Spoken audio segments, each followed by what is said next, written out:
السلام عليكم ورحمة الله تعالى وبركاته. فيديو جديد الإخوان اللي غادي نهضروا فيه على الدفعة الثالثة وبداية إرسال الدفعة الثالثة. عام واحد مازال كيتسنى الدفعة الثالثة من الدعم الاجتماعي المباشر، وهو راه ما غاديش يستافد منها، ولكن راه مازال كيتسنى فيها، مازال كيتسنى الميساج يجي في التليفون، وهذا الشيء هذا ربما يتصدم في الاخر ديال الشهر انه راه ما داز ليه الدعم. فكيفاش نقدروا اننا ندخلوا ونعرفوا راسنا واش حنا مستافدين هذا الشهر هذا من الدفعة الثالثة من الدعم الاجتماعي المباشر ولا ما مستافدينش، وبخطوات اللي هما بساط. وان شاء الله بعد هذا الفيديو هذا غادي نحط لكم فيديو اخر ان شاء الله اللي غادي نهضروا فيه على المشاكل اللي ولات في التسجيل في السجل الاجتماعي المباشر، وبالخصوص في السجل الاجتماعي المباشر الRSU. ففي هذا الفيديو هذا ما نسبقوش الاحداث، هو غادي نهضروا على الدفعه الثالثه وكيفاش نقدروا نعرفوا راسنا واش دايزه لينا. الفيديو غادي يكون خفيف ظريف، ما غاديش يكون فيه بزاف، ما تكونش فيه الهضره بزاف، فقط غادي يكون فيه غير التوضيح بالنسبه للناس شكون اللي داز ليهم وشكون اللي مازال ما داز ليهم. كيف ما كتعرفوا هذه هي المنصه اللي كندخلوا ليها كل مره باش نشوفوا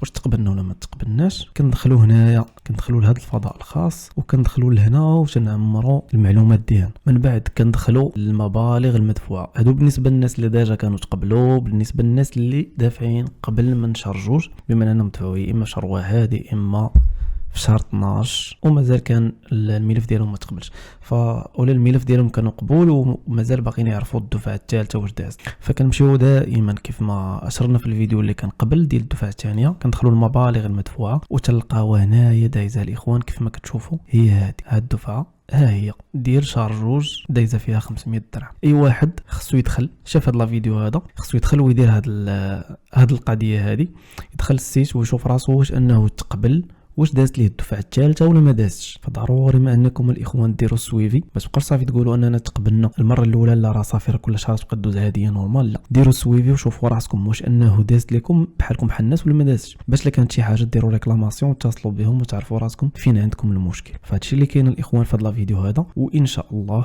مور هذا الفيديو غادي نحط لكم فيديو اللي كنهضروا فيه على المشاكل والتحيين والتحديث اللي تم في موقع السجل الاجتماعي المباشر، اللي كاين فيه بزاف ديال بزاف المستجدات اللي غادي نهضروا عليهم بلا ديتاي، وكل حاجه وشنو خصني ندير فيها، واش ما بقاش كيتقبل التشطيب، وبزاف ديال الحوايج اللي غادي نهضروا عليهم في هذا الفيديو هذا ان شاء الله، اللي غادي يكون مباشره مر هذا الفيديو ديال الدفعه الثالثه. فحاولوا انكم الاخوان تعاونونا بالبارطاج، وتعاونونا باي واحد اللي اول مره كيشوف هذه لاشين هذه يتابونا معنا، حيت راه فيها كل ما هو مفيد. فقط ما كنديروا حتى شي حاجه اللي هي غادا تضيع لكم الوقت، فقط تنبارطاجيو معكم معلومات اللي هي قيمه، واي حاجه تنعرفوها راه حنا تنبارطاجيوها معكم. السلام عليكم.